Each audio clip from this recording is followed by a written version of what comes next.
जैन बच्चों, आज हम लोग CRT 37 का फिजिक्स का डिस्कशन करने वाले हैं। और ये हमारे जो रेस्पेक्टेड सिंह सर है, उनका जो मुहिम है कि पढ़ने का अधिकार सबको, डॉक्टर बनने का अधिकार भी सबको, इसी मुहिम के तहत ये सब तैयारियां हो रही हैं। और ये जितना भी रिलाइट के यूट्यूब चैनल पर ये जो भी आपको दिया जा रहा है सब उन्हीं के मुहिम के तहत हो रहा है। चलिए हम लोग स्टार्ट करते हैं CRT 37 का क्वेश्चन नंबर 1। और क्वेश्चन नंबर 1 आपका असर्शन और रीजन से रिलेटेड है। कह रहा है ordinary number is an ordinary rubber is an insulator, but special rubber tires of aircraft are made slightly conducting. Okay. फिर रीजन बोल रहा है to enable them to conduct charge produced by friction to the ground as too much of static electricity accumulate में result in spark and result. देखो होता क्या है कि जो आपके एयरक्राफ्ट के टायर की जो रबर होती है वो एक स्पेशल टाइप से डिजाइन की जाती है और वो स्लाइटली क्या होती है, कंडक्टिंग होती है। बात सही है। अगर कंडक्टिंग नहीं होगी तो एयर फ्रिक्शन या फ्रिक्शन की वजह से वहां पर जो चार्ज होगा वो किसी एक पॉइंट पर कंसंट्रेट हो सकता है, कलेक्ट हो सकता है, जिसकी वजह से स्पार्किंग हो सकती है और स्पार्किंग की वजह से आग भी लग सकती है। ओके, तो इस वजह से उसको पूरी तरह से इंसुलेटर ना रख के हल्का सा क्या कर देते हैं, कंडक्टिंग वाला नेचर उस पर देते हैं। तो ये जो असर्शन और रीजन दोनों है ये आपके बिल्कुल सही है। और जो रीजन दे रहा है असर्शन को वो करेक्ट एक्सप्लेन भी कर रहा है। तो इस हिसाब से अपना राइट आंसर क्या होगा, फर्स्ट होगा। A storage battery of EMF 8 volt and internal resistance 0.5 ohm is being charged by a 120 volt DC supply using a series of 15.5 ohm. What is the terminal voltage of the battery during charging? तो charging की बात करें तो एक तो battery charge हो रही है, तो EMF 8 वोल्ट हो गया और किससे चार्ज हो रहा है, 120 वोल्ट से। तो जो V इफेक्टिव होगा, V effective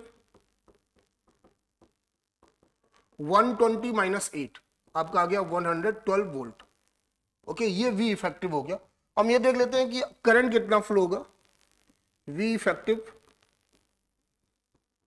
upon capital R plus small r। V effective आपका हो गया 112, कैपिटल R आपका हो गया 15.5 और प्लस ये हो गया 0.5। 112 अपॉन 16 ये आ गया 7 एम्पियर। ये 7 एम्पियर हो गया। आपसे टर्मिनल वोल्टेज पूछा गया है और टर्मिनल वोल्टेज V बराबर E प्लस IR, क्योंकि यहां पर सेल जो हो रहा है वो चार्ज हो रहा है। तो inside the cell the direction of current from positive electrode to negative electrode, so we take the sign of current inside the cell in negative term, ठीक है ना। तो your correct formula in terminal voltage is E plus IR। To put the value of E, I and R, E आपका 8 volt दे रखा है plus 7 into ये 0.5 दे रखा है, 3.5 हो गया, ये 11.5 वोल्ट हो गया। ओके, ये टर्मिनल वोल्टेज आया। तो आपका राइट आंसर क्या हो गया, फर्स्ट हो गया। Question number 3, if the electron drift speed is so small and the electrons are charge is small, how can we still obtain large amount of current in a conductor? तो एक बात बताता हूं मैं आपको कि जो कंडक्टर होते हैं, और कंडक्टर में भी मैं अगर मेटल्स की बात करूं तो जो मेटेलिक कंडक्टर है उसमें फ्री इलेक्ट्रॉन्स की संख्या बहुत अधिक होती है। अगर मैं इसका ऑर्डर बताऊं तो फ्री इलेक्ट्रॉन का जो ऑर्डर होता है बच्चा, जो फ्री इलेक्ट्रॉन का ऑर्डर होता है वो 10 की पावर 27 टू 10 की पावर 28 होता है, मतलब बहुत बड़ा है। इस वजह से अगर वेलोसिटी छोटी भी है तो उससे कोई इफेक्ट नहीं है, तो वहां पे आपका जो भी इफेक्ट दिखना चाहिए वो दिखेगा।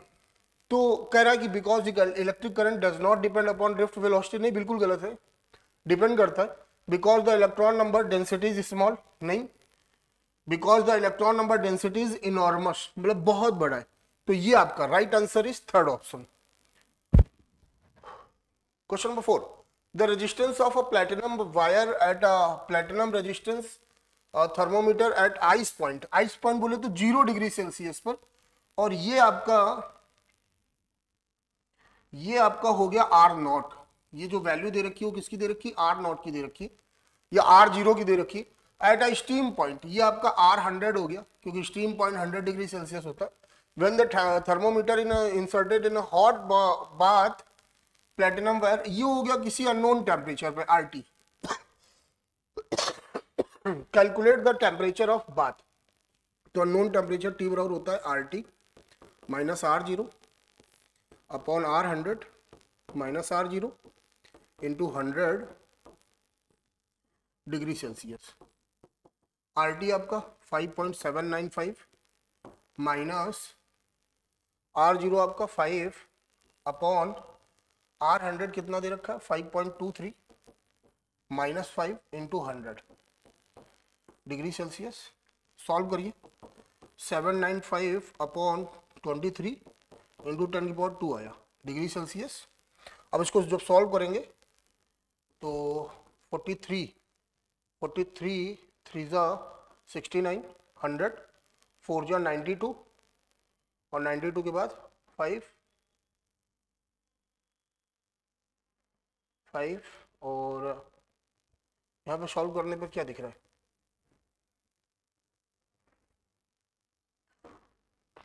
कि जब इसको सॉल्व करेंगे हम लोग तो देखिए कहीं कैलकुलेशन मिस्टेक तो नहीं हुआ।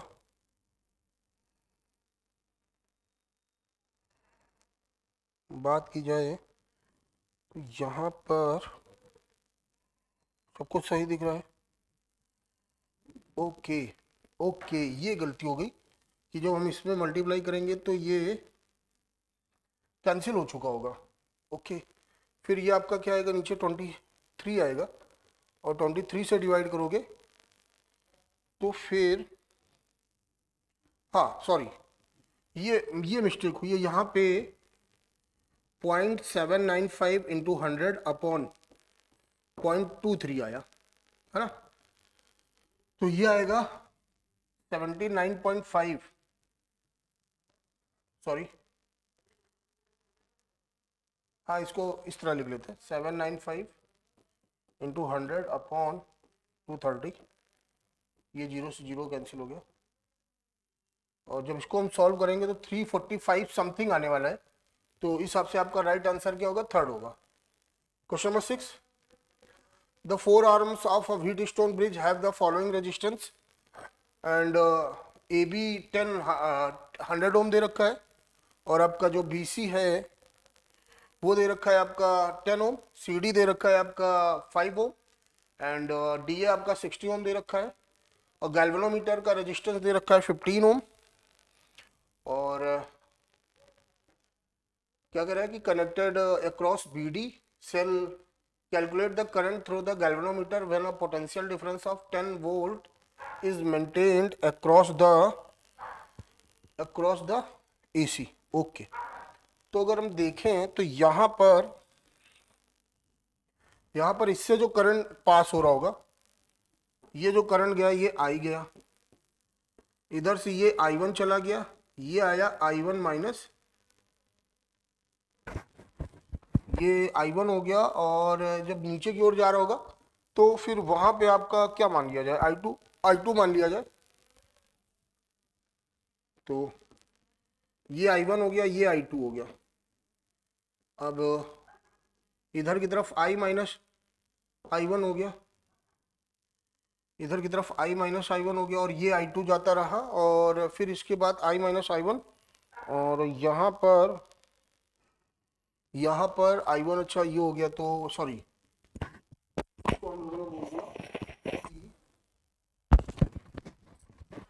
ये आपका I1 माइनस I3 हो गया और ये आपका I3 हो गया, ठीक है ना, और ये आपका I2 प्लस I3 हो गया और फिर इधर I फिर आ गया, ठीक है ना। तो एक जो सर्किट दिख रहा है ये फर्स्ट मान लिया, ये सेकंड मान लिया और ये आपका थर्ड हो गया।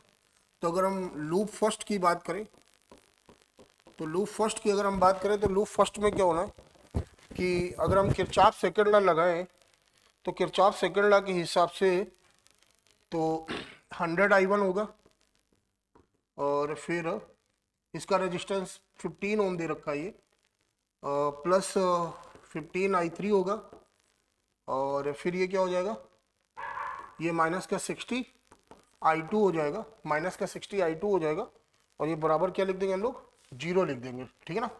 तो एक तो ये दिख रहा है। अगर लूप 2 की बात करें तो लूप 2 पर क्या दिखेगा, लूप 2 पर आपको लूप 2 पर आपको 10 I1 माइनस I3 दिखेगा, 10 I1 माइनस I3 दिखेगा, और फिर माइनस का 5 I2 प्लस I3 दिखेगा, और माइनस का 15 I3 बराबर क्या हो जाएगा, 0 हो जाएगा। ओके, जब इसको सॉल्व करेंगे हम लोग तो देखो यहाँ पर 10 I1 तो दिख रहा है आपको, ये माइनस का 5 I3, ये माइनस का 5 I3, और ये माइनस का 15 I3, तो ये टोटल कितना हो गया, सॉरी ये माइनस का 30 I3 हो गया। अगर हम I2 की बात करें तो ये माइनस का 5 I2 दिख रहा होगा, बराबर क्या हो गया, 0 हो गया, बराबर क्या हो गया, 0 हो गया। ओके, अब अगर इन दोनों को हम लोग सॉल्व करें, इन दोनों को हम लोग सॉल्व करें, और यहाँ से I1 को अगर एलिमिनेट किया जाए, I1 को अगर एलिमिनेट किया जाए, तो अगर हम इसमें 100 से मल्टीप्लाई कर दें तो ये 100 I1 होगा, माइनस 50 I2 होगा, और माइनस का 300 I3 होगा, बराबर क्या हो गया, 0, बराबर क्या हो गया, 0 हो गया। और अगर इसको हम सॉल्व करें, इसको अगर हम लोग सॉल्व करें तो यहाँ पर ये जो सेकंड इक्वेशन है और ये जो फर्स्ट इक्वेशन है, सेकंड माइनस फर्स्ट किया जाए, सेकंड माइनस फर्स्ट किया जाए, तो सेकंड माइनस फर्स्ट करने पर 100 I1 कैंसिल हो जाएगा, ये माइनस का सॉरी सेकंड माइनस फर्स्ट किया गया है, तो ये माइनस 50 I2 और ये प्लस 60 I2, तो ये प्लस का 10 I2 आया, और इसके बाद ये माइनस का 300 I3 है, और माइनस का ये, तो माइनस का 3 I3 बराबर क्या हो जाएगा, 0 हो जाएगा। ओके, तो ये आपका आएगा थर्ड इक्वेशन पे कि आपका 315 I3 और 10 I2 बराबर 0 आ गया। ठीक, अब अगर हम इसकी बात करें लूप थर्ड की, अगर हम लूप थर्ड की बात करें तो लूप थर्ड पे अगर हम कैलकुलेट करें तो लूप थर्ड पर जो आपका दिख रहा है आपको, तो ये 60 I2 दिख रहा है, प्लस का 5 I2 प्लस I3 दिख रहा है, बराबर 10 ये आपका दिख रहा है ना। अब देखो यहां से क्या हो गया, अपने पास दो इक्वेशन आ गई, और इन दोनों को अगर हम सॉल्व करें, तो इन दोनों को अगर हम सॉल्व करें यहाँ से 60 I2 और ये 65 I2 आ जाएगा, ये प्लस 5 I3 आ जाएगा, बराबर क्या आ जाएगा, 10। तो बच्चा यहाँ से 13 I2 होगा, 5 से डिवाइड कर दिया, ये आ गया 2। बेटा अगर यहाँ पे 315 से मल्टीप्लाई करोगे तो ये कितना बनेगा, 315 इंटू 2 करोगे तो ये आएगा 630, और ये आएगा 315 तो ये इसको सॉल्व करोगे बच्चा तो आपको फर्स्ट ऑप्शन दिख जाएगा। ओके, ये है आपका solution. Question number 6, Ohm's law is obeyed by substance but it is not a fundamental law of nature. बिल्कुल सही है कि अगर हम देखें तो जितने भी कंडक्टिंग वायर है उनके लिए ओम्स लॉ क्या होता है, अगर उसका ग्राफ बनाया जाए तो जो ग्राफ होता है वो लीनियर होता है, ग्राफ क्या होता है, लीनियर होता है। लेकिन अगर हम डायोड, ट्रायोड, ट्रांजिस्टर की बात करें तो वहां पर जो ग्राफ होता है तो लीनियर नहीं होता है, वो कुछ कर्व्ड नेचर का होता है। ओके, तो जो ओम्स लॉ है वो सबके द्वारा नहीं माना जाता और ये फंडामेंटल लॉ नहीं होता। स्टेट असर्शन तो बिल्कुल सही लिखा है। और क्वेश्चन रीजन बोल रहा है कि Ohm's law fails if we depends on I non linearly. हाँ बिल्कुल सही है, जब वी और आई लीनियरली डिपेंड नहीं करते तभी आपका ओम्स लॉ क्या होता है, फेल हो जाता है। तो इस हिसाब से आपका असर्शन करेक्ट है, रीजन भी करेक्ट है, और रीजन जो रीजन है वो असर्शन को करेक्ट एक्सप्लेन भी कर रहा है। तो जो क्वेश्चन नंबर 6 है उसका फर्स्ट ऑप्शन है। Current is a vector quantity, बिल्कुल गलत है। Current do not obey the law of vector addition. देखो भैया, current is a vector quantity, गलत है। Current do not obey the law of vector addition, हाँ ये रीजन क्या है, सही है, रीजन क्या है, सही है। और इस हिसाब से आपका जो 7 नंबर होगा, 7 नंबर होगा, देखो यहां पर देखो बात सुनो, current is a vector quantity, ये असर्शन गलत हो गया, ठीक है ना। Current do not obey the law of vector addition, ये जो भी लिखा है इंफॉर्मेशन वो सही है, वेक्टर क्वांटिटी क्यों नहीं बोलते उसका भी लॉजिक दे दिया, लेकिन यहां पे जो स्टेटमेंट दे रखे हैं वो इसके हिसाब से फिट नहीं बैठ रहे, तो फिर अपने को देखना पड़ेगा कि असर्शन आपका फॉल्स है और रीजन आपका क्या है, ट्रू है, करेक्ट है। तो ये आपका फोर्थ हो गया, तो 7 नंबर का क्या हो गया, फोर्थ हो गया कि आपका असर्शन इनकरेक्ट है, रीजन आपका क्या करेक्ट है। Which of the following about Kirchhoff's junction rule is true, Kirchhoff junction rule is based on conservation of charge, बिल्कुल सही है। फर्स्ट लॉ डिपेंड करता है, the outgoing current add up and are equal to incoming current at a junction, बिल्कुल सही है। Bending और reorienting the wire does not change the validity of Kirchhoff junction rule, ये भी सही है कि बेंड एंड करने पर उनकी वैलिडिटी पर कोई इफेक्ट नहीं पड़ता, तो तीनों स्टेटमेंट सही है, तो हिसाब से अपना राइट आंसर होगा fourth option. Question number 9, the storage battery of car has a EMF of 12 volt, if the internal resistance of the battery is 0.4 ohm, what is the maximum current can be drawn from the battery. तो अगर हम maximum current की बात करें, I max E upon R, E कितना दे रखा है 12, आर कितना दे रखा है 0.4, 30 एम्पियर, ठीक है ना। तो ये आपका राइट आंसर क्या होगा, फर्स्ट होगा। Question number 10, a battery of EMF 10 volt and internal resistance 3 ohm is connected to a resistor. If the current in the circuit is 0.5 ampere, what is the resistance of the resistor? What is the resistance of resistor?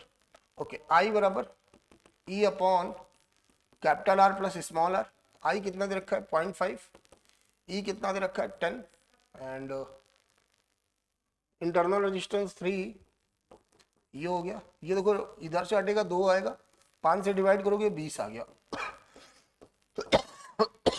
Are बराबर क्या आ गया 17 ओम आ गया, are बराबर क्या आ गया 17 ओम, तो right answer is third. A negligibly small current is passed through a wire of length 15 meter and uniform cross section 6 into 10 power minus 7 meter square and its resistance is measured to be 5 ohm. What is the resistivity of the material at the temperature of experiment? तो resistivity पूछा गया तो rho बराबर R A upon L, R कितना दे रखा है 6 into 10 की पावर माइनस 7, ए कितना दे रखा है आपका, ए आपका दे रखा है आपका, अच्छा ये तो ये दे रखा है, आर दे रखा है 5 और एल दे रखा है 15, तो ये आपका आएगा 2 इंटू 10 की power minus 7 ohm metre. Then your second answer is correct, तो 11 का आपका सेकेंड आंसर हो गया, ठीक है। चलो question number 12, an electric bulb marked 4 watt and 200 volt is used in a circuit of supply voltage 100 power it's power. जब इस टाइप का क्वेश्चन आता है तो हम सबसे पहले रेजिस्टेंस ऑफ बल्ब कैलकुलेट करते हैं, रेजिस्टेंस ऑफ बल्ब, तो आर बराबर V square upon P, V square upon P, तो वी स्क्वायर हो जाएगा 200 इंटू 200 अपॉन पी हो जाएगा आपका 40, ठीक है ना। इसको ऐसे लिखा रहने दो। फिर कह रहा है कि जब इसको 100 वोल्ट की सप्लाई से कनेक्ट किया जाता है तो पावर कितना होगा, तो पावर कंज्यूम्ड हो जाएगा आपका V डैश का स्क्वायर अपॉन R, ये 100 इंटू 100 हो गया अपॉन 200 इंटू 20, और ये 4 कहाँ चला गया ऊपर, ये 2 आया, ये 50 हुआ 0 से 0, और then your answer is 10, then your answer is 10, तो right answer is first. Question number 13, the potential difference between A and B, VB minus V in the figure if R बराबर। देखो अगर हम करंट की डायरेक्शन पे चलेंगे तो resistance हमेशा क्या होता है, रेजिस्टेंस पे हमेशा पोटेंशियल ड्रॉप होता है, और किरचॉफ्स लॉ से अगर सेल लगा तो हम ये देखते हैं लास्ट वाला टर्मिनल कौन सा है, तो VA लास्ट वाला टर्मिनल माइनस लगा है तो -6, ये माइनस साइन के साथ 2 इंटू 3 कितना हो जाएगा 6, ये लास्ट में प्लस लगा है +9, और प्लस माइनस आर कितना दे रखा है 0.7, तो 0.7 इंटू 3 माइनस का 2.5 बराबर क्या हो जाएगा VB। आपको क्या कैलकुलेट करना था, VB माइनस VA, तो VB माइनस VA करेंगे, 12 हो जाएगा माइनस का 14.1 और प्लस 9 तो माइनस का 5.1 आ जाएगा। देख लेते हैं कहाँ पे लिखा है। अपना राइट आंसर होगा थर्ड, तो 13 का आपका थर्ड हो गया। 14 कह रहा है कि in the circuit shown R बराबर 10 ओम, R2 बराबर 20 ओम, R3 बराबर 30 ohm and the potentials of A B C R 10 6। ये आपका 10 वोल्ट पर है और B आपका कितने पे है 6 वोल्ट पे और C आपका क्या है 5 वोल्ट पे। ठीक है, तो करंट थ्रो रेजिस्टेंस R1, इस पे करंट पूछा गया। एक बात बताओ, सभी करंट इस पे मिल रहे होंगे, जब सभी करंट इस पे मिल रहे होंगे तो सभी करंट का सम क्या होगा, जीरो होगा अकॉर्डिंग टू किरचॉफ्स लॉ। और करंट जो होता है ओम्स लॉ के हिसाब से I बराबर होता है V अपॉन R। V क्या होता है, potential difference across the end of conductor. अगर इसका पोटेंशियल हम लोगों ने V नॉट ले लिया तो करंट फ्लो है, हायर से लोअर फुल फ्लो होता है, तो 10 minus V not upon 10 plus 6 minus V not upon 20 plus 5 minus V not upon 30 बराबर क्या हो जाएगा 0। एलसीएम क्या आएगा 60 आया, ये आएगा 60 minus 6 V not 38 minus 3 V not plus का 10 माइनस का 2 V नॉट बराबर क्या हो गया 0। ये तो चला जाएगा इधर 70 और ये कितना हो जाएगा 88 और V नॉट आपको कितना आ जाएगा 8 वोल्ट आ जाएगा। ये 8 वोल्ट आया और जब 8 वोल्ट आया तो मेरे को यहाँ पे करंट निकालना था, तो I बराबर VA minus VO upon 10। VA 10 है, ये 8 है, तो 2 अपॉन 10.2 एम्पियर आंसर आया। तो अपना जो 14 का राइट आंसर होगा वो सेकंड होगा। चलिए, an infinite ladder is constructed with 1 ohm and 2 ohm resistors are shown in figure. Find the current that passes through the 2 ohm resistors near the battery. देखो एक बात सुनो, इसके बाद इनफाइनाइट है ना, तो इसके हम मान लेते हैं कि अगर इतना हटा दो 1 ओम और 2 ओम, तो जो इक्विवेलेंट होगा इसको लगा के भी वही आने वाला है, इसको हटा के भी वही आने वाला है। तो लेट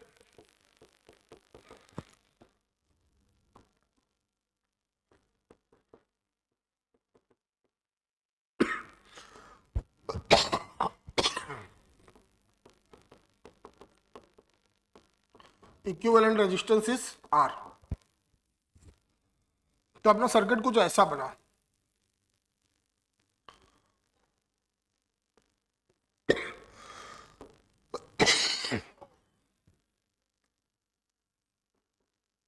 सॉरी थोड़ा वायरल है तो इस वजह से थोड़ा खांसी आ रही है मुझको।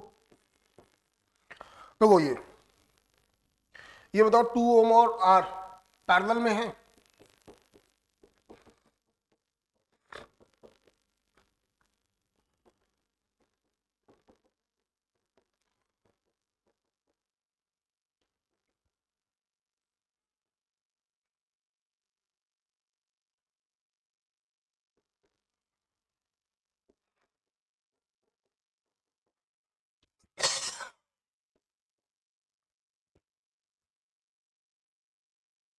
ये हो गया। इसके बाद अगर देखा जाए ये दोनों सीरीज पर होंगे तो 2R और आपका इक्विवेलेंट रेजिस्टेंस क्या होगा R होगा, R स्क्वायर प्लस 2R। ये आएगा, इसको सॉल्व करोगे आप, R बराबर 2 आएगा, R बराबर -1 आएगा, तो ये वाला तो लोगे नहीं, तो ये वाला लोगे, R बराबर कितना आ गया 2 ओम आ गया। तो अब देखो वापस आते हैं, ये R बराबर क्या हो गया 2 ओम। ध्यान से देखो, अगर हम I की बात करें कितना आया 3 एम्पियर, तो यहां से 3 एम्पियर चला कि नहीं चला। अब देखो यहाँ पे रेजिस्टेंस क्या है सेम है, पैरेलल कॉम्बिनेशन पर है, तो 3 एम्पियर जो है वो आधी आधी बढ़ जाएगी, तो इधर कितना हो जाएगा 1.5 एम्पियर और इधर भी कितना हो जाएगा 1.5 एम्पियर। तो आपका सही ऑप्शन क्या होगा? फर्स्ट होगा। तो 15 का आपका फर्स्ट ऑप्शन है।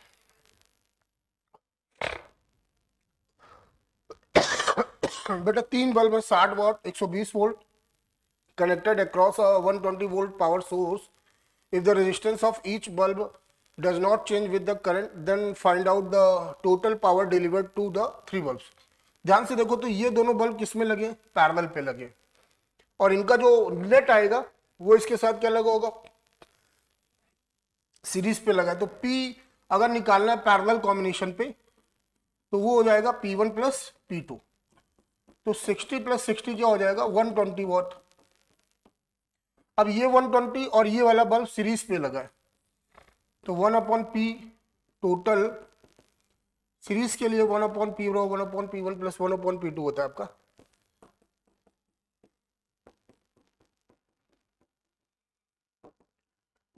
वन ट्वेंटी, तो आपका P टोटल हो जाएगा 40 वाट। ओके, तो अपना राइट आंसर होगा third. Question 17, find the value of current I. देखो ये 2, ये 3, इधर आ गया 5। जब 5 इधर पहुंचा तो 5 में से 3 ऊपर चला गया, तो नीचे कितना आएगा? 2 है, 4 है, 2 है, इधर आ गया 6 है, और इधर जाके मिल के इधर कितना आ गया? 8 है। तो आई की वैल्यू क्या आ गई? 8 एम्पियर। तो आपका 17 का कौन सा सही होगा? सेकंड ऑप्शन सही होगा। चलिए 18, if the percentage change in the length of wire 40%, then the percentage change in its resistance will be, okay, if the percentage change of the wire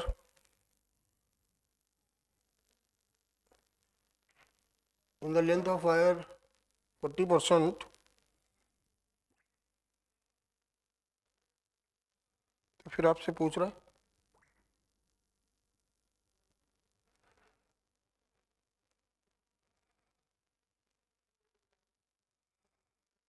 बेटा, इस क्वेश्चन में प्रॉब्लम है, इस क्वेश्चन में बेटा प्रॉब्लम है कि if the percentage change in the length of wire 40%,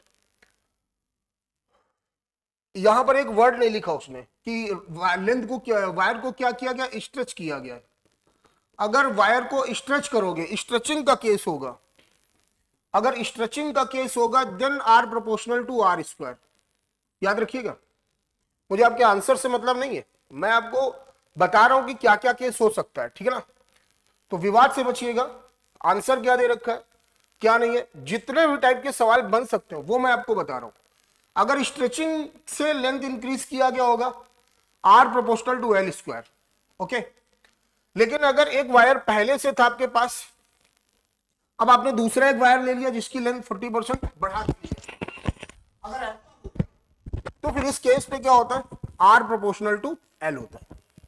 तो अगर ये वाला केस होता है तो जितनी लेंथ इंक्रीज करते हो रेजिस्टेंस भी उतना ही इंक्रीज होता है, ओके।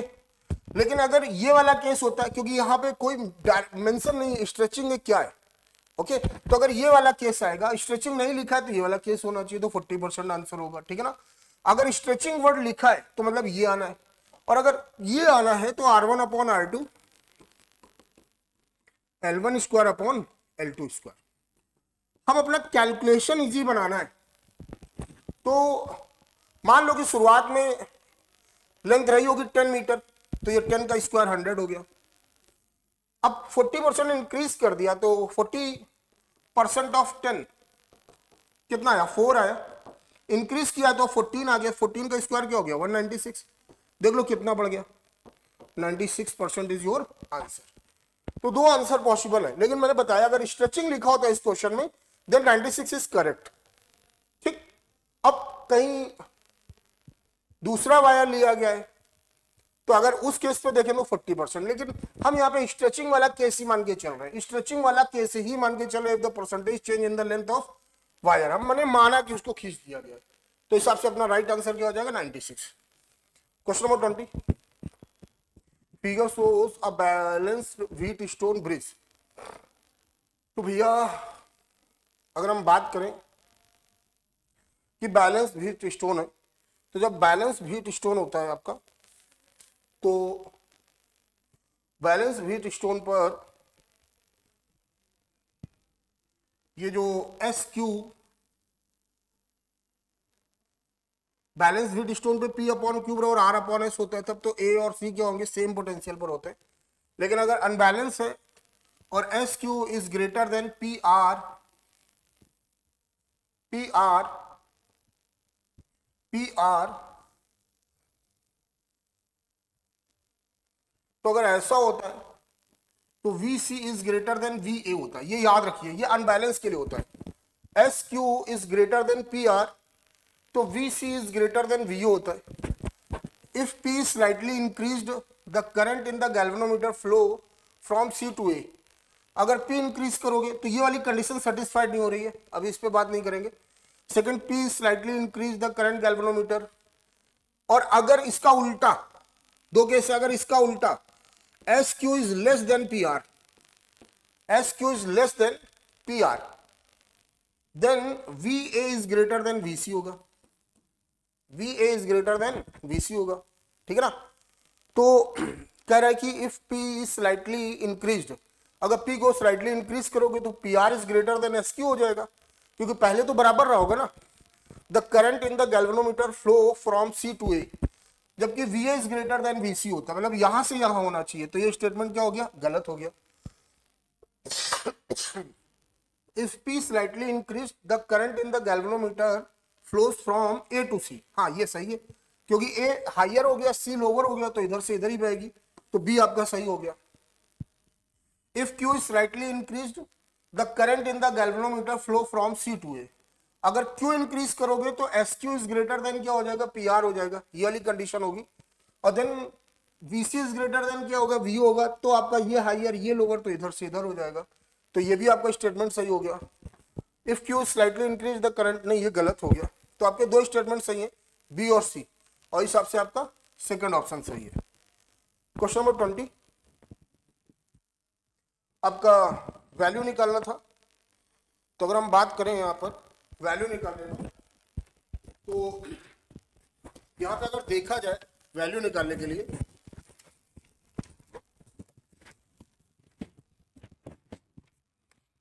अगर वैल्यू निकालने की बात की जाए तो यहां पर इसको हमने मान लिया ये जीरो पोटेंशियल पर है। ठीक है, इससे इसको या तो हम थोड़ा रीअरेंज कर लेते हैं डायग्राम, और सीरीज पे अगर रेजिस्टेंस जुड़ा होता है तो अगर रेजिस्टेंस को हम थोड़ा अदल बदल भी ले तो उससे सर्किट की सेहत पे कोई इफेक्ट नहीं पड़ता है, क्योंकि ये सब सीरीज पे जुड़े। तो मैंने क्या किया, रेजिस्टेंस यहां लगा दिया, यहां लगा दिया, ये लगा दिया, सेम यहां पे भी किया, इधर सेल लगाया और इधर ये रेजिस्टेंस लगा दिया। ये आपका है ना, सीरीज पे अगर जुड़ा होता है तो रेजिस्टेंस आप चेंज कर सकते हो, उससे कोई दिक्कत नहीं।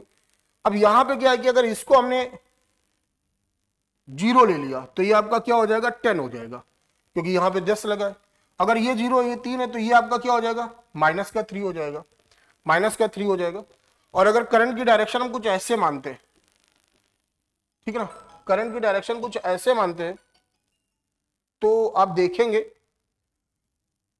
कि यहां पर इसका हम कोई एक पोटेंशियल मान लेते हैं कि भैया ये आपका V है, तो ये आपका जो दिख रहा है इस वाले सर्किट पे, तो आप देखोगे उसके बीच में 1 और 1 2 ओम दिख रहा है, 10 minus we upon 2।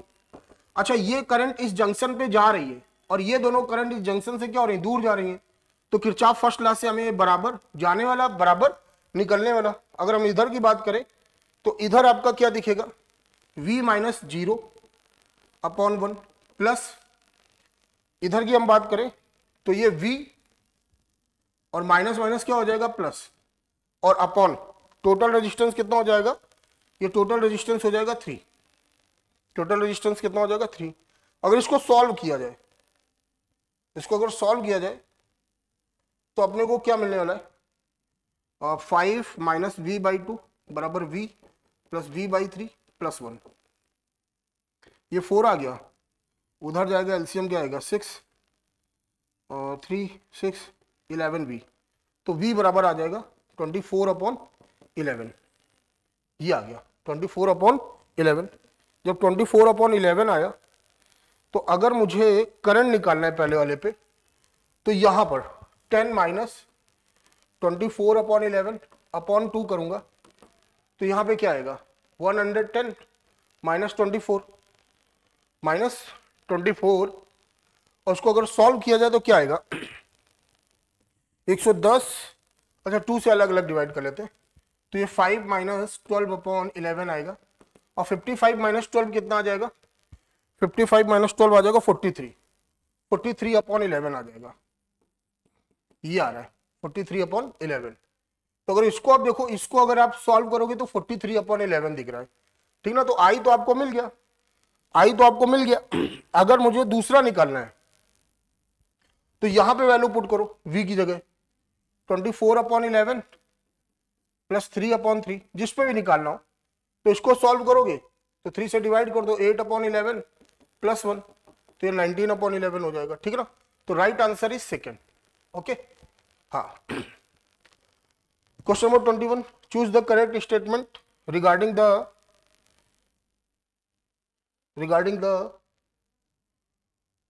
Metre bridge. A metre bridge work on the principle of null deflection, बिल्कुल सही है।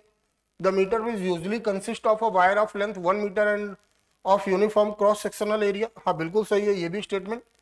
And metre bridge is used for the precise measurement of low resistance, हाँ बिल्कुल सही है कि अपन लो रेजिस्टेंस निकालने के लिए हम लोग मीटर ब्रिज का प्रयोग करते हैं। तो 21 का फिर हमें ऑल ऑफ दिस पर टिक करना होगा, तो अपना राइट आंसर इज फोर्थ होगा। 22, the wire of metre bridge needs to have, तो जो वायर ऑफ मीटर ब्रिज है तो उसका जो स्पेसिफिक हीट होना चाहिए वो हाई होना चाहिए, और जो टेम्परेचर कोफिशिएंट ऑफ रेजिस्टेंस होना चाहिए वो क्या होना चाहिए, लो होना चाहिए। तो हिसाब से आपका फर्स्ट ऑप्शन होगा, क्या होगा फर्स्ट ऑप्शन। तो क्वेश्चन नंबर 22 का आपका फर्स्ट ऑप्शन है। 23, an electrical instrument that is used to controlling the current by wiring the resistance. तो अगर हम ध्यान से देखें तो आपने इलेक्ट्रिक सर्किट पे कुछ इस तरह का एक फिगर दे रखा हो, दैट इज कॉल्ड रियोस्टेट, धारा नियंत्रक। तो ये आपका है क्योंकि ये रेजिस्टेंस वेरी करता है, ठीक है ना। तो आपका फोर्थ ऑप्शन होगा। 25, to measure the potential difference across an element in a circuit, voltmeter हमेशा कनेक्ट पे लगाया जाता है, तो आपका पहला ही ऑप्शन सही है। तो 24 का आपका फर्स्ट ऑप्शन सही हो जाएगा। ओके, 25 देख लेते हैं। When the length and area of cross section both are doubled then its resistance, R बराबर रो एल अपॉन ए की कॉन्सेप्ट लगेगा। अगर लेंथ भी इंक्रीज डबल कर रहे हो, एरिया भी डबल कर रहे हो, तो फिर जो रेजिस्टेंस है वो सेम रहने वाला है। रेजिस्टेंस आपका क्या रहने वाला है, सेम रहने वाला है। तो आपका थर्ड ऑप्शन होगा। The resistance of wire 20 ohm, it is so stretched that the length becomes 3 times then the new resistance of the wire. देखो यहाँ पे स्ट्रेचिंग का केस है, तो आर डैश बराबर हो जाएगा एन स्क्वायर इंटू आर। ये देखते हैं लेंथ कितने टाइम्स की गई है, लेंथ 3 टाइम्स की गई है, तो 3 का स्क्वायर क्या हो गया 9, 20, 180 ओम। ओके, तो right answer is fourth. Question number 27, a piece of wire of resistance 4 ohm is bent through 180 degree, bend कर दिया गया 180 degree. Okay, and its mid point and the two half are twisted together, then the resistance is, तो अगर 4 ओम है, अगर उसको 20 से bent करोगे तो लेंथ क्या हो जाएगा, हाफ हो जाएगा।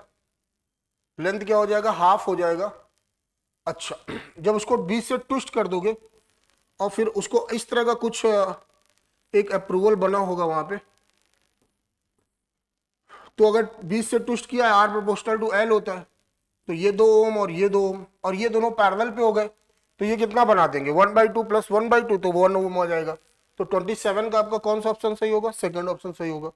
28, when a piece of aluminium wire of finite length is drawn through a series of dies to reduce its diameter of half its original volume, its resistance will become. एक aluminium का wire है, उससे एक finite length का piece किया गया है और इसका डायमीटर रिड्यूस हो गया है, और कितना हो गया 1/4 हो गया है। अगर ऐसा हो रहा है तो फिर आपको पता होना चाहिए कि यहां पर भी एक फार्मूला आता है, आर डैश बराबर आर अपॉन एन की पावर 4।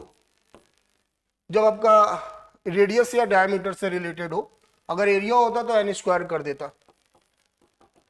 हाफ हो रहा है 1/2 की पावर 4, सॉरी ये तो ये 16 आर आ गया, तो अब जो रेजिस्टेंस होगा वो 16 टाइम्स हो जाएगा, तो आपका फोर्थ ऑप्शन होगा 29। In hydrogen atom the electron makes 6.6 into 10 power 15 revolution per second around the nucleus of an orbit of radius its equivalent। तो I बराबर होता है Q अपॉन T, या I बराबर Q new, new is the frequency, Q आपका electron का charge है, और ये आपका हो गया 6.6 into 10 power 15 96 और 96 इंटू 9 करेंगे प्लस करेंगे 105, ये आया into 10 power minus 4 1.056 into 10 power minus 3 ampere, इसको मिली एम्पियर लिख सकते हैं, तो अप्रॉक्स 1 मिली एम्पियर। तो your right answer is second, तो 29 का आपका second. 30 the resistivity of wire, जो रेसिस्टिविटी होता है वो कैरेक्टरिस्टिक ऑफ मटेरियल होता है, तो मटेरियल पे डिपेंड करता है। ओके, तो ये बच्चों 1 to 30 मैंने आपको सॉल्व करा, इसके बाद आपको दूसरे सर कराने वाले। थैंक यू, जय हिंद। हेलो दोस्तों, कैसे हैं आप सब? स्वागत है आप सभी का। तो आज हम डिस्कस कर रहे हैं अपना CRT 37 फिजिक्स का पेपर, जिसमें की टॉपिक है हमारे पास करंट इलेक्ट्रिसिटी का। तो करंट इलेक्ट्रिसिटी में 1 to 30 क्वेश्चंस हमारे साथ डिस्कस कर लिए हैं रोहित सर ने। अब 31 to 50 क्वेश्चंस मैं आपके साथ डिस्कस करने जा रहा हूं। तो चलिए बात करते हैं पहले क्वेश्चन की। 31 क्वेश्चन हमारे पास है, through a semiconductor and electric current is due to. Semiconductor में इलेक्ट्रिक करंट किसकी वजह से फ्लो करता है? तो बेटा सेमीकंडक्टर की अगर हम बात कर रहे होते हैं तो सेमीकंडक्टर में फ्री इलेक्ट्रॉन्स एंड होल्स की वजह से वहां पे इलेक्ट्रिक करंट ट्रैवल करता है। जैसे कि मेटल्स में हम लोग पता होता है कि जो करंट होता है प्राइमरली ट्रैवल करता है किसकी वजह से? आपके फ्री इलेक्ट्रॉन्स की वजह से। उसी जगह सेमीकंडक्टर्स में जो इलेक्ट्रिसिटी का फ्लो होता है वो होता है फ्री इलेक्ट्रॉन्स कंडक्शन बैंड में, और होल्स जो होते हैं वो वैलेंस बैंड में पाए जाते हैं। बढ़ते हैं इसी के साथ अगले क्वेश्चन पे। इसका ऑप्शन था सेकंड। बढ़ते हैं अगले क्वेश्चन पे। अगला क्वेश्चन है हमारे पास, एक इलेक्ट्रोलाइट है जिसमें कि 3.2 इंटू 10⁻18 बाइवेलेंट पॉजिटिव ड्रिफ्ट है कर रहे हैं ions to the right per second, while 3.6 into 10⁻18 monovalent negative ions हैं जो कि ड्रिफ्ट कर रहे हैं left per second. Then the current is, तो हमें बताना है कि करंट कितना होगा। चलो देखो, यहाँ पे पॉजिटिव आयंस हैं जो कि राइट की तरफ जा रहे हैं पर सेकेंड, नेगेटिव आयंस हैं मोनोवैलेंट आयंस हैं तो वो लेफ्ट की तरफ जा रहे हैं। हमें बताना है कि टोटल करंट कितना फ्लो हो रहा होगा। तो अब पॉजिटिव आयंस की वजह से कितना करंट इसमें आ रहा होगा और नेगेटिव आयंस की वजह से कितना करंट आ रहा होगा, हम पहले वो देख लेते हैं। पहले देखते हैं यहाँ पे current due to positive ions. देखो, current due to positive ions. देखो पॉजिटिव आयन हमारे पास कितना है, 3.2 इंटू 10⁻18 है। ठीक है, number of ions drifting per second कितना है, 3.2 into 10⁻18 number of ions drifting per second. Number of ions drifting per second कितना हो जाएगा, 3.2 इंटू 10⁻18 हो जाएगा। अब सुनो, यहाँ पे बाइवेलेंट पॉजिटिव आयन बोल रहा है तो टोटल चार्ज कितना होगा? चार्ज होगा हमारा 2E के बराबर। बाइवेलेंट है तो कितना, 2E के बराबर होगा। तो टोटल करंट इसमें कितना फ्लो कर रहा है, I पॉजिटिव की बात करेंगे तो कितना करेगा, कितने आयंस 3.2 इंटू 10⁻18 इंटू कितना चार्ज 2 इंटू ई मतलब 1.6 टू 10⁻⁻19। इसको सॉल्व करोगे तो आपका कितना आ गया, 10⁻19 18 खत्म हो गया, 1 बचा 10, तो 32 ये आपका बचा कितना 1.024 एम्पियर। ये आपका पॉजिटिव करंट है और किधर की तरफ जा रहा था, टू राइट साइड। ये राइट साइड जा रहा है। अब current due to negative ion देख लेते हैं। Current due to negative ion, negative ion की वजह से करंट कितना होगा हमारे पास, वो देखो number of ions drifting per second यहाँ पे कितना है,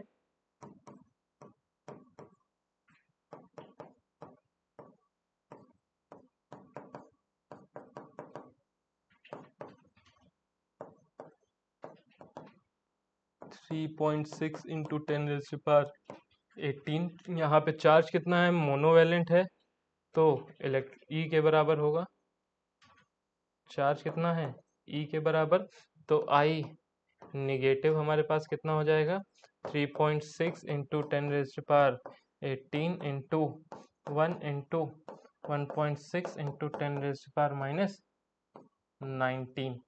इसको सॉल्व करेंगे, इसको सॉल्व करेंगे तो हमारा कितना आ रहा है, देखो 1.6 इंटू 3.6 हमारे पास अप्रोक्सीमेटली आ जाएगा 576 एक ये बचेगा माइनस का, तो 0.576 एम्पियर ये आ रहा है। अब हमें क्या बताना था यहाँ पे, करंट, टोटल करंट कितना होगा, तो इस वाले को 1.024 एम्पियर को और 0.576 एम्पियर को यहाँ पे ऐड कर देंगे। अच्छा, ये जो निगेटिव वाला है इसका डायरेक्शन किधर होगा, इसका डायरेक्शन भी राइट साइड की होगा, क्योंकि ये जो इलेक्ट्रॉन्स है लेफ्ट साइड को जा रहे हैं, तो करंट किधर की ओर जा रहा होगा, राइट साइड को जा रहा होगा। आओ यहाँ पे कैलकुलेट कर देते हैं, I total is equal to I positive plus I negative. Total हमारे पास कितना हो गया, 1.024 प्लस 0.576 कितना हो जाएगा हमारे पास, 1.6 एम्पियर, 1.6 एम्पियर, और किस साइड की, राइट साइड की ओर, 1.6 एम्पियर टू द राइट। ये रहा हमारा क्वेश्चन नंबर 32। बढ़ते हैं इसी के साथ अगले क्वेश्चन पे। The specific resistance of all metals is most affected by, specific resistance की बात कर रहा है। स्पेसिफिक रेजिस्टेंस की जब बात कर रहा होता है तो वहां पे किस पे सबसे ज्यादा डिपेंड करेगा, तो लिखा है temperature, pressure, length, width, thickness, applied magnetic field. भाई साहब टेम्परेचर पे बढ़ेगा, क्योंकि जब टेम्परेचर बढ़ता है तो स्पेसिफिक रेजिस्टेंस भी उसका उसी के साथ बढ़ता है, और टेम्परेचर घटता है तो स्पेसिफिक रेजिस्टेंस भी उसके साथ घटता है। किसके लिए, मेटल्स के लिए, किसके लिए, मेटल्स के लिए। ठीक है, चलो पहला ऑप्शन आंसर हो जाएगा। बढ़ते हैं अगले क्वेश्चन पे।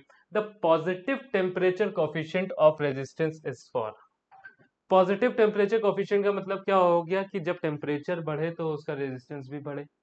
पॉजिटिव टेम्परेचर कोफिशिएंट का मतलब क्या हो गया, जब टेम्परेचर बढ़े तो उसका स्पेसिफिक रेजिस्टेंस भी आपका क्या करे, इंक्रीज करे। तो वो आपके लिए किसके लिए होगा, मेटल्स के लिए होगा। अभी पिछले क्वेश्चन में देखा मेटल कौन सा है, ना कॉपर। सेकेंड थर्ड ऑप्शन हमारा क्या है, आंसर हो जाएगा। Third option is the correct answer. बढ़ते हैं इसी के साथ अगले सवाल पर। There is a current of 20 amperes in a copper wire of 10 raised to power minus 6 square meter area of cross section. If the number of free electrons per cubic meter is 10 की power 29, then the drift velocity is, अरे यार drift velocity पूछना था, पहले लिख देते, ऐसे ही बता देते। आओ, drift velocity VD is equal to होता है I upon NEA, I upon NEA। ठीक, I क्या है हमारे पास यहाँ पे, करंट जो कि दे रखा है हमें 20 एम्पियर। N क्या है हमारे पास, N होता है हमारा number of free electrons per unit volume, तो वो हमें दे रखा है 10 की पावर 29। ठीक, उसके बाद हमें क्या दे रखा है, ई दे रखा है। ई हमारा क्या होता है भाई, ई हमारा चार्ज होता है 1.6 इंटू 10 की पावर माइनस 19 इंटू एरिया। ऐसे एरिया कितना दे रखा है, 10 की पावर माइनस 6 दे रखा है बाबू। तो आओ देखो जरा, इसको सॉल्व करो। -19 और 29 हो गया, 10 बचा, 10 में से 6 और हटा दिया तो 4 बचा, और 1.6 और 20 हमने यहाँ पे कैलकुलेट किया तो हमारे पास यहाँ पे कितना आ गया, सॉल्व किया तो आ जाएगा 1.25 इंटू 1.25 इंटू 10⁻³ बचेगा। कितना बचेगा? 10⁻³ बचेगा मीटर पर सेकेंड में। क्या बात समझ में आई? कोई दिक्कत, समस्या, परेशानी, दुविधा कुछ भी हो तो बता देना, नीचे कमेंट बॉक्स आपके लिए खुला हुआ है। आगे बढ़ते हैं अगले सवाल पे। The electric intensity is E. Electric intensity को हम ई से बताते हैं, करंट डेंसिटी को हम जे से बताते हैं और स्पेसिफिक रेजिस्टेंस को हम रो से बताते हैं। Are related to each other by the relation. इन तीनों के बीच में रिलेशन क्या होता है? चल देखो सुनो, करंट डेंसिटी हम पढ़ते हैं, क्या पढ़ते हैं? करंट की डेंसिटी हम लोग पढ़ते हैं और करंट की डेंसिटी हम लोग बताते हैं कि J is equal to sigma E होता है। J is equal to sigma E होता है एंड सिग्मा क्या होता है? 1/रो होता है, मतलब कि स्पेसिफिक रेजिस्टेंस इसका क्या बोलते हैं, रेसिप्रोकल होता है, स्पेसिफिक रेजिस्टेंस का रेसिप्रोकल होता है। तो यहाँ पे हम J इज इक्वल टू 1/रो ई लिख सकते हैं और E is equal to J into rho लिख सकते हैं। ऑप्शन देखो कौन सा मिल रहा है? J इंटू रो वाला, ये सेकंड ऑप्शन मिल रहा है। क्या बात समझ में आई? आ गई। आगे बढ़ते हैं। ना समझ में आई हो तो कमेंट में जरूर मेंशन कर देना, दोबारा से बता देंगे। किसी और वीडियो में, किसी और लेक्चर में मिलेंगे तो जरूर आपसे डिस्कस कर देंगे। 5 amperes of current is pass through a metallic conductor. Okay, 5 ampere current pass हो रहा है एक मेटेलिक कंडक्टर से। ठीक है, बात समझ गए। Okay done. The charge flowing in 1 minute in coulombs will be. हे भगवान, Q is equal to I into T, पहला ही फॉर्मूला है करंट इलेक्ट्रिसिटी में। ठीक, आओ सबसे अच्छा वाला फॉर्मूला, इजी वाला। तो आई हमारा कितना है? 5, टाइम दे रखा है 1 मिनट मतलब कि 60 सेकेंड। तो ये 5 इंटू 6 हो गया 30 और 0 300, तो 300 कूलम हमारा आंसर हो जाना चाहिए। 300 कूलम हमारा आंसर हो जाना चाहिए, फोर्थ ऑप्शन। क्या बात समझ में आई? पक्की बात। चलो बढ़ते हैं इसी के साथ अगले सवाल पे। For which of the following the resistance decreases on increasing the temperature. सुनना, अभी हमने बोला कि मेटल्स की जब हम बात करते हैं, अभी हमने बोला कि मेटल्स की जब हम बात करते हैं तो उसके लिए जो स्पेसिफिक रेजिस्टेंस होता है, उसके लिए जो स्पेसिफिक रेजिस्टेंस होता है वो डायरेक्टली प्रोपोर्शनल होता है। जब टेम्परेचर आपका बढ़ेगा तो स्पेसिफिक रेजिस्टेंस भी आपका बढ़ेगा, वो उसकी वैल्यू पॉजिटिव होती है। और जब हम सेमीकंडक्टर्स की बात करेंगे तब उसके लिए क्या होगा? सेमीकंडक्टर्स के लिए बात करेंगे तो उसके लिए क्या होगा कि ये जो वैल्यू होगी ये आपकी निगेटिव होगी। ये वैल्यू जो आपकी होगी वो निगेटिव होगी। तो जब टेम्परेचर हम बढ़ाएंगे तो रेजिस्टेंस हमारा क्या करेगा? डिक्रीज कर जाएगा। टेम्परेचर बढ़ाने पे रेजिस्टेंस क्या करेगा? डिक्रीज कर जाएगा। यहाँ पे हमारे पास सेमीकंडक्टर क्या आ जाएगा? जर्मेनियम। क्या आ जाएगा? जर्मेनियम। आओ आगे बढ़ते हैं इसी के साथ अगले सवाल पर। चलो मैं पहले यहाँ पे मेंशन भी कर दूं, क्या जो यहाँ पे आपका अल्फा होगा वो आपके लिए क्या होगा? निगेटिव होता है सेमी कंडक्टर के लिए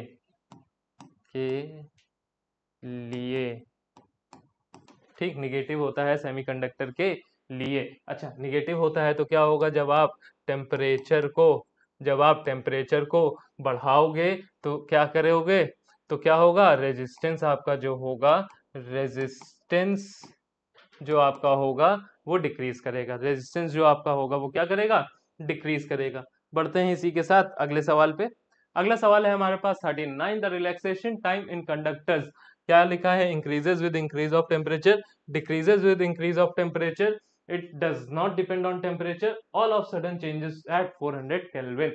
सुनो भैया, रिलैक्सेशन टाइम को हम रिप्रेजेंट करते हैं टाउ से, और टाउ इज इक्वल टू होता है lambda by V R M S. क्या होता है? Lambda by V R M S होता है। अच्छा सुनो, हमने ये भी पढ़ा है वी आर एम एस जो होता है वो डायरेक्टली प्रोपोर्शनल होता है अंडर रूट टेम्परेचर के। डायरेक्टली प्रोपोर्शनल होता है अंडर रूट टेम्परेचर के। तो टाउ भी जो हो गया इनवर्सली प्रोपोर्शनल हो गया रूट टेम्परेचर के, अंडर रूट टेम्परेचर के। तो अब सुनो कि जब हम इसमें टेम्परेचर बढ़ाएंगे तो रिलैक्सेशन टाइम क्या कर बे? रिलैक्सेशन टाइम डिक्रीज कर रहे हैं। ओके भाई, सेकेंड ऑप्शन आंसर हो जाएगा। ठीक, बढ़ते हैं इसी के साथ अगले सवाल पे। ये रहा आपकी कंप्यूटर स्क्रीन पर। For a metallic wire the ratio V upon I, R is equal to V by I या V is equal to IR, जो पढ़ते हो R is equal to V by I लिखा है। अप्लाइड पोटेंशियल डिफरेंस और current flowing. अब सुनो यहाँ पे क्या लिखा हुआ है कि independent of temperature, increase as the temperature rises, decrease as the temperature rises, increase or decrease as temperature rises depending upon the metal, depending upon the metal। तो भैया मेटेलिक वायर है, अभी मैंने बताया जब टेम्परेचर बढ़ता है तो रेजिस्टेंस भी बढ़ता है। तो यहाँ पे ऑप्शन क्या हो जाएगा, सेकेंड ऑप्शन हो जाएगा। मेटल के लिए अगर टेम्परेचर बढ़ रहा है तो रेजिस्टेंस भी बढ़ रहा होगा। क्या बात समझ में आई? आ गई। आगे बढ़ते हैं। विच of the following has a negative temperature coefficient? भाई फिर से आओ सुनो, निगेटिव टेम्परेचर कॉफिशिएंट के बारे में बात कर रहा है। अब सुनना, निगेटिव टेम्परेचर कॉफिशिएंट किसके लिए होता है यहाँ पे। अब देखो, आयरन है, मैग्नीज है, सिल्वर है, यहाँ पे फर्स्ट ऑप्शन हमारे पास कार्बन है, तो इसी के लिए होगा। बढ़ते हैं इसी के साथ अगले क्वेश्चन पे। 42 in the figure a carbon resistor has bands of different colours on its body as mentioned in the figure. अब सुनो क्या लिखा हुआ है, the value of the resistances, resistance की वैल्यू क्या होगी हमारे पास। सुनना, हम लोग एक लाइन पढ़ते हैं, कौन सी, B B Roy, B B Roy Great Britain has very good wife. ठीक है, तो क्या होता है, BBROY, ठीक है, Great Britain very good wife, ऐसे ही कुछ लाइन हम लोग पढ़ते हैं ना, कुछ क्या यही लाइन पढ़ते हैं। तो अब सुनो, यहाँ पे हम लोग क्या लिखते हैं, 0 1 2 3 4 5 6 7 8 9, पूरा एकदम एंड तक लेके जाते हैं, 0 1 2 3 4 5 6 7 8 और 9। ये हमारा W है, मतलब कि वाइट है। वाइट के लिए हमारा यहाँ पे इसके लिए नंबर क्या हो जाएगा, 9 हो जाएगा। देन हमारे पास दूसरा कलर क्या है, ब्राउन है, तो ब्राउन के लिए हमारे पास क्या हो जाएगा, नंबर 1। ब्राउन के लिए हमारे पास क्या हो जाएगा, नंबर 1। अब जब रेड, तीसरी पट्टी जो आती है वो हमें क्या बताता है, 10 की पावर बता रही होती है, 10 की पावर बता रही होती है। तो रेड हमारे पास किस नंबर पे आ रहा है, सेकंड नंबर पे आ रहा है, तो 10 की पावर 2 हो जाएगा। उसके बाद जो सिल्वर है, सिल्वर वाला जो बैंड है वो हमें क्या बताता है, इसकी टॉलरेंस बताता है। सिल्वर वाला हमें क्या बताता है, इसकी टॉलरेंस बताता है। तो वहां पे हमारे पास कितनी, ये कितनी टॉलरेंस सह सकता है, +-10% तक सह सकता है, +-10% तक सह सकता है।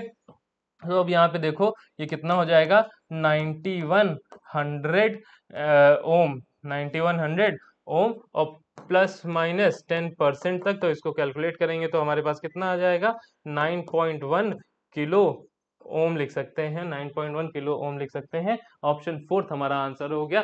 क्या बात समझ में आई आपको, समझ में आ गया? बढ़ते हैं अगले क्वेश्चन पे।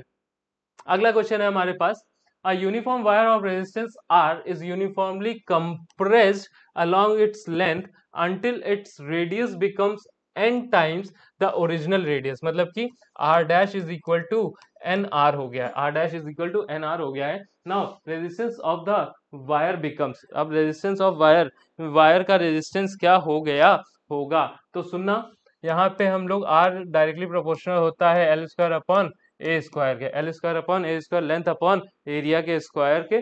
सुनो, इसको हम और कैसे लिख सकते हैं, अपॉन पाई आर का square. Pi R square, area को क्या लिखेंगे, पाई आर स्क्वायर ही लिखेंगे। सुनो, अब आर डैश की बात कर रहा है, यहाँ पे किसकी बात कर रहा है, आर डैश की बात कर रहा है। आर डैश की बात भी करेगा तो यहाँ पे क्या, L square upon pi R dash का स्क्वायर हो जाएगा, आर डैश का स्क्वायर हो जाएगा। और आर डैश कितना हो गया हमारे पास, एन आर के बराबर हो गया है। तो सुनो, तो यहाँ पे सुनो क्या हो गया होगा, R dash is equal to कितना, N R 1 upon N R, N R का स्क्वायर 1/nr का स्क्वायर। अब सुनो, ये एरिया में ऑलरेडी आर स्क्वायर लगा हुआ था, एरिया में ये ऑलरेडी आर लगा हुआ था, ठीक। तो अब ये कितना हो जाएगा, 1/n r की पावर 4 के बराबर, 1/r की पावर 4 के बराबर, ठीक। Option first.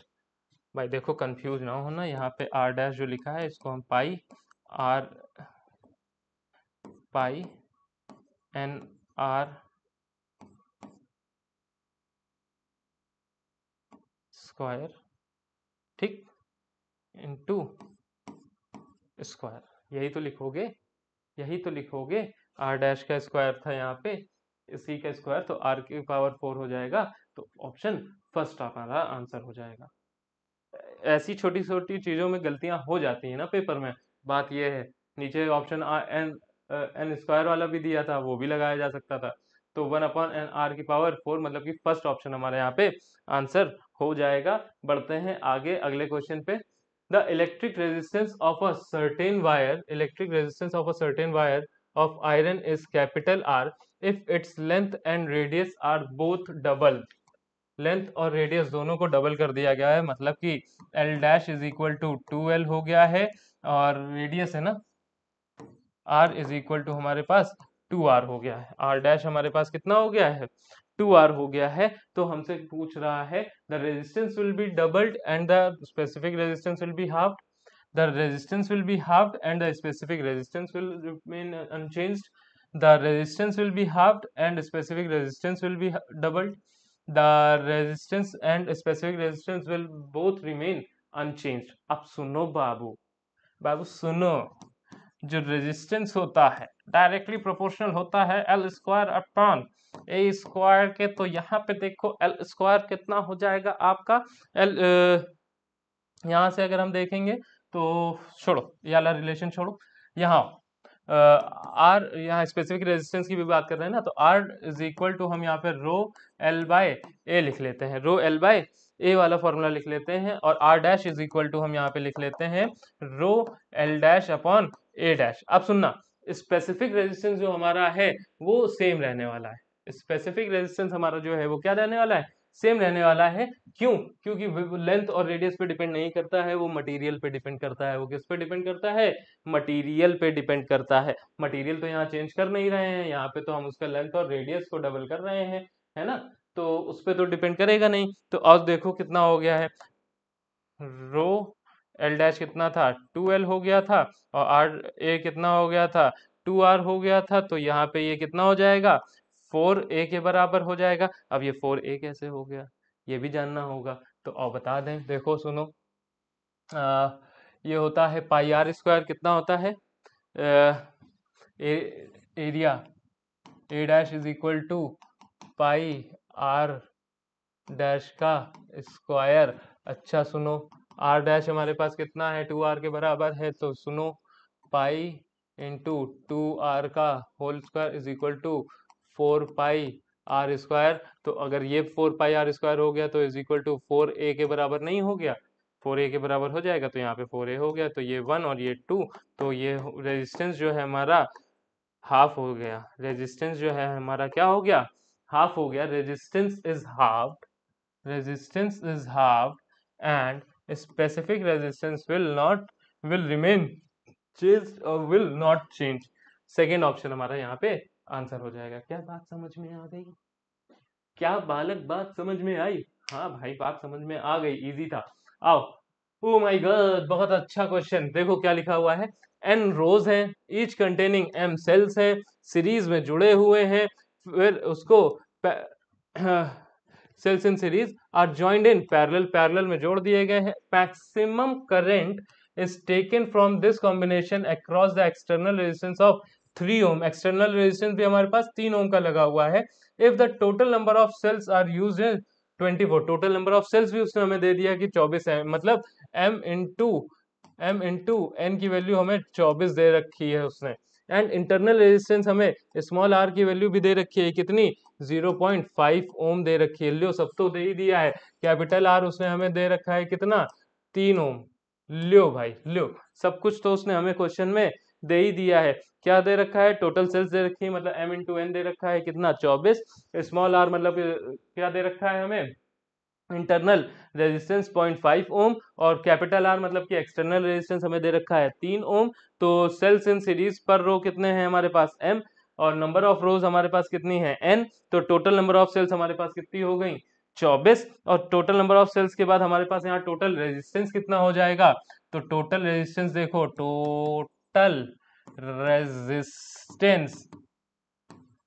टोटल रेजिस्टेंस कितना हो जाएगा? R plus point MR upon N लिख सकते हैं। यहाँ पे क्या लिख सकते हैं? R plus 0.5 M upon N। ये हमारे पास टोटल रेजिस्टेंस आ जाएगा। ये टोटल रेजिस्टेंस हम लोग यहाँ पे क्या करेंगे? अब क्या पूछ रहा है? Maximum current. मैक्सिमम करंट हमसे पूछ रहा है, तो मैक्सिमम करंट के लिए हम क्या करेंगे? R जो होगा हमारा, जो external resistance is equal to R net के बराबर होना चाहिए। आर नेट के बराबर होना चाहिए। तो 3 इज इक्वल टू, जो एक्सटर्नल रेजिस्टेंस हमें 3 दे रखा है, इज इक्वल टू किसके बराबर हो जाएगा? 0.5 m अपॉन n के, 0.5 m अपॉन n के। अब इसको हम कैलकुलेट कर लेते हैं। देखो यहाँ पे क्या दिया हुआ है, 0.5 मतलब कि 1/2, यहाँ पे ऊपर जाएगा तो 6 हो जाएगा। तो ये देखो 6 n up is equal to m के बराबर, 6 n is equal to m के बराबर हो जाएगा। m अपॉन n हमारे पास कितना आएगा? m upon n is equal to हमारे पास 6 के बराबर आ गया। अब सुनो, अगर हम यहाँ पे, हमें यहाँ पे पता है क्या दे रखा था? mn हमें दे रखा था 24। mn कितना दे रखा था हमें? mn कितना दे रखा था? 24। तो अब यहाँ से देखो 6n square is equal to 24 लिख सकते हैं। ये 1 हो जाएगा, और ये 24 हमारा कितना हो जाएगा? 4 हो जाएगा, और ये n इज इक्वल टू हमारा 2 आ जाएगा। n 2 आ गया।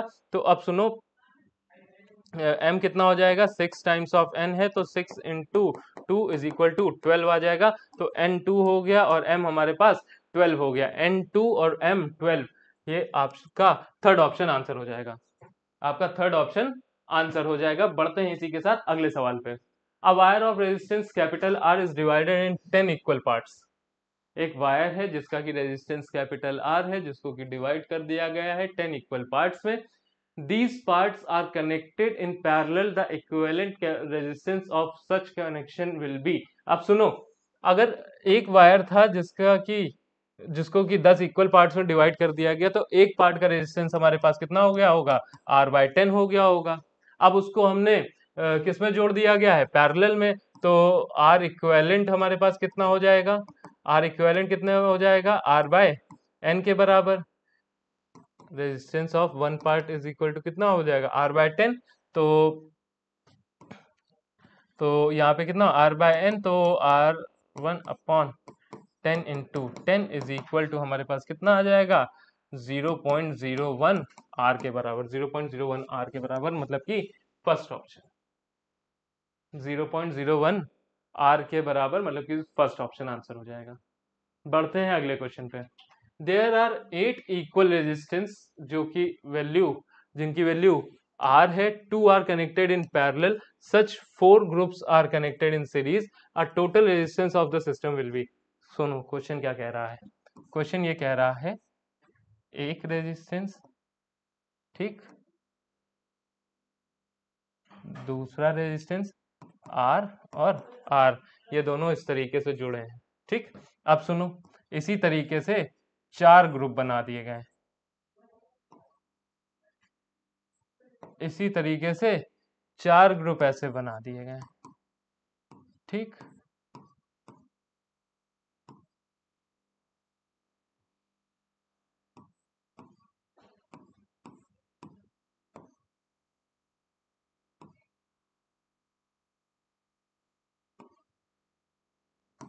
R R R R, ठीक।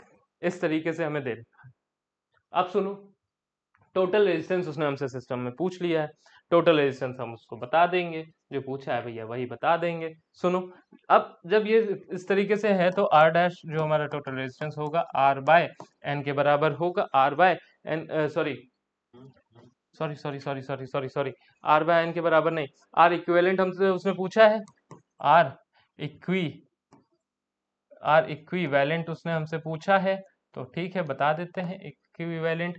यहाँ पे कितना है, दोनों पैरेलल में, दोनों पैरेलल में है, पैरेलल में अब टू आर बाय टू हो गया, पैरेलल में है तो आर बाय टू के हो गया, और सीरीज में जुड़े हुए हैं तो ये 4 हो गया। तो अब सुनो, 4r और कितने हैं 2 के बराबर, तो ये 2r के बराबर हो जाएगा, शॉर्टकट में आंसर आ जाएगा।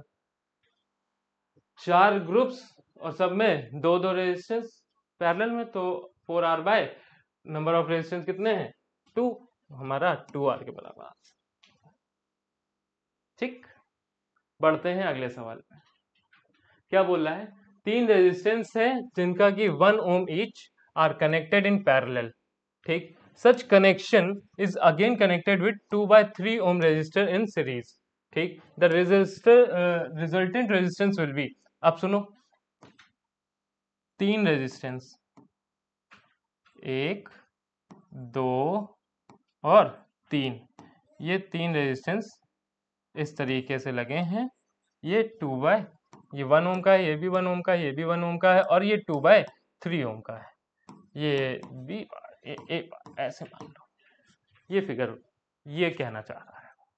और अगर ये कहना चाह रहा है तो सुनो, अगर हम पैरेलल में निकालते हैं और तीनों रेजिस्टेंस हमारे इक्वल हो, तो हम उसको वो जो resistance R upon number of resistance, मतलब कि 3, तो ये आर कितनी है 1 है, और टोटल कितने हैं 3 है, तो आर इक्विवेलेंट हमारा हो जाएगा 1/3। अब सुनना, अब सुनना क्या, अब क्या सुनना कि कितने हैं सीरीज में, इसके बाद लगाए तो सीरीज में इसी में प्लस कर देंगे, इसी में प्लस करेंगे तो कितना कर देंगे 2/3 का और प्लस कर देंगे, 2/3 का प्लस करेंगे तो यहाँ पे कितना हो जाएगा 3 3, और 1 + 2 is equal to 3/3 is equal to 1 ohm. 1 ohm हमारा यहाँ पे आंसर हो जाएगा। थोड़ा सा ओम टेढ़ा बन गया है,